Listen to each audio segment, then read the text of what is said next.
My name is Jim Carroll, I'm the host and producer of Banter. Thanks so much to Marie and all the Kinsale Arts Festival for inviting us to join them for their Home for Your Tea weekend. We've already had our first Banter session on food, and this is the second one. It's what's next, what comes next in terms of social media. The reason why, I suppose one of the reasons why this kind of panel we decided to do this weekend was, it's kind of topical. It's been a summer when the bottom half of the internet, trolls, bullies, have seemed to dominate the discourse. We've also had a case of Twitter deciding it wants to kind of make a lot of money by going to the market, and saying that Twitter isn't making any money. The best place to go is to the stock exchange and try to get money from the suckers there. So it just kind of struck me that it might be a good idea to kind of examine and see, do we know what's coming after Twitter and Facebook? Where next for social media? So I'm joined by two people who definitely know this space and who hopefully will have some predictions to make as well. Far side, the white shirt, Damien Mully. Damien runs a company called Mully Communications. He is branded normally as a social media expert, but he's a lot more than that. No, he doesn't like to be branded as a social media expert. What do you do at Mully Communications? Okay, next, first of all, talk about Christmas, talk about Cork. As you said at the last session, take pictures of food to make people jealous.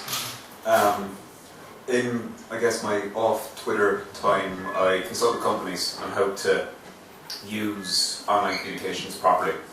And normally a lot of it is going in and fixing stuff that other people have done and make it actually work.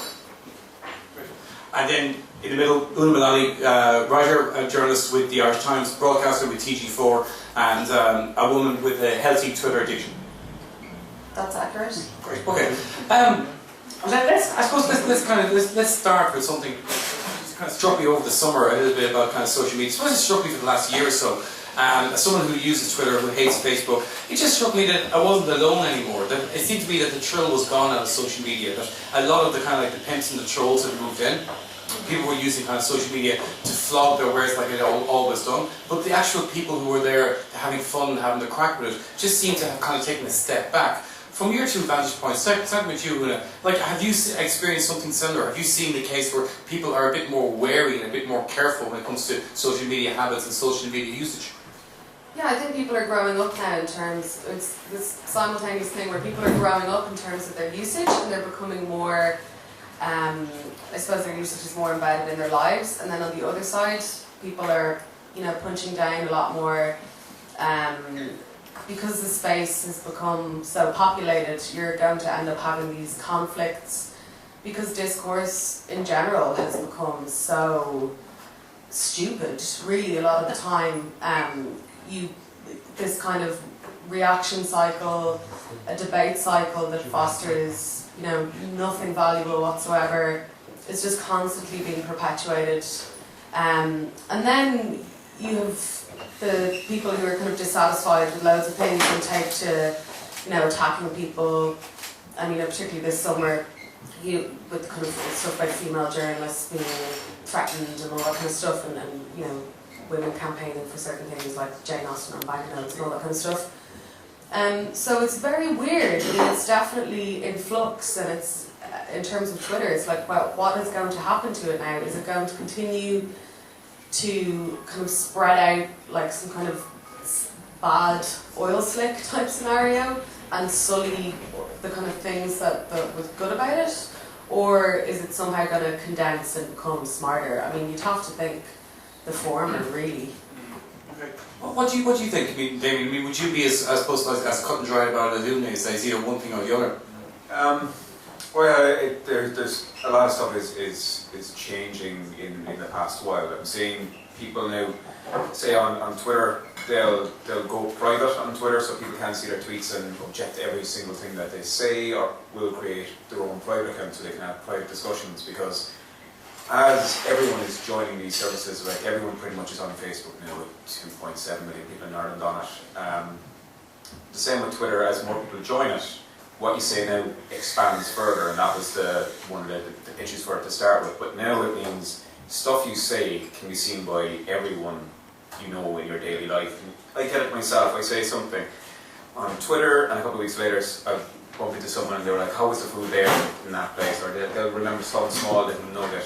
And for someone that knows how far your public tweets can go, it can still be very intimidating.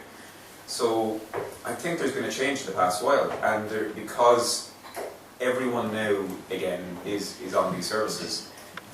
It's just so much noise is putting people off. Facebook, there's a big trend now where teenagers and younger people aren't joining it anymore or leaving. A lot of them left for Instagram and then Facebook bought Instagram.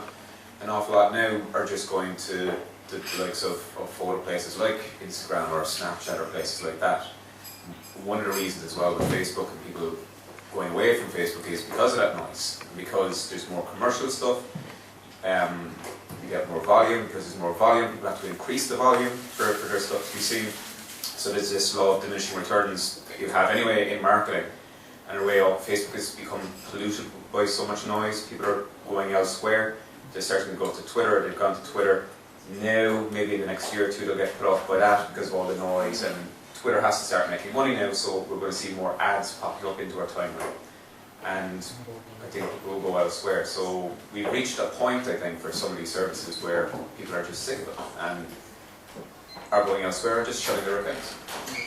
You mentioned there about the thing about you kind of surprised yourself how far a public tweet can travel, you know. And I want to kind of bring it back to something you said there earlier on, that it just seems to me that this innocence people had about social media is over. Because I mean, like, you know, as someone, we work in the media, we know exactly that when someone's name hits a story, the first thing every single one of us is going to do is going to try to look at their Facebook page, look at their Twitter account, see if they have them. If they're old enough, we look and see what's on their Bebo page. You know, then it's suddenly become a case of that media can harvest all these all the social media collateral that's out there about a person. That do you think it's going to get to the stage where private citizens, as opposed to public citizens, I mean, there's a rugby match on the background. I'm sure all 30 players have got Twitter accounts. You know, so it's like.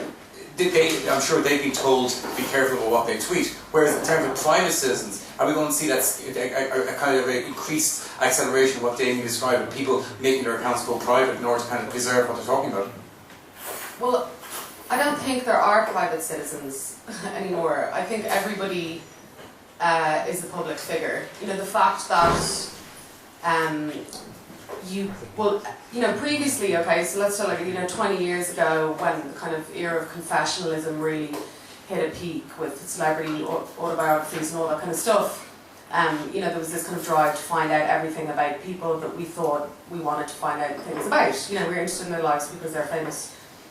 And now it's become those rules of invasion, of comment on people have become transferred to every person.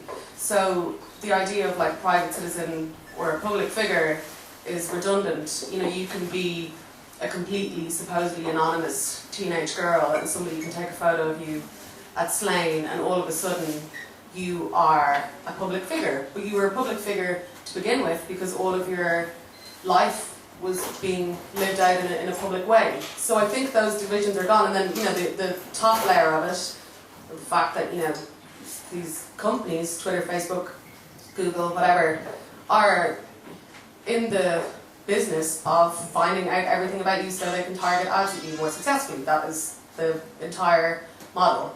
And so, and then, you know, that's what they have to do, so they have to make things addictive enough for you to go back and to keep sharing.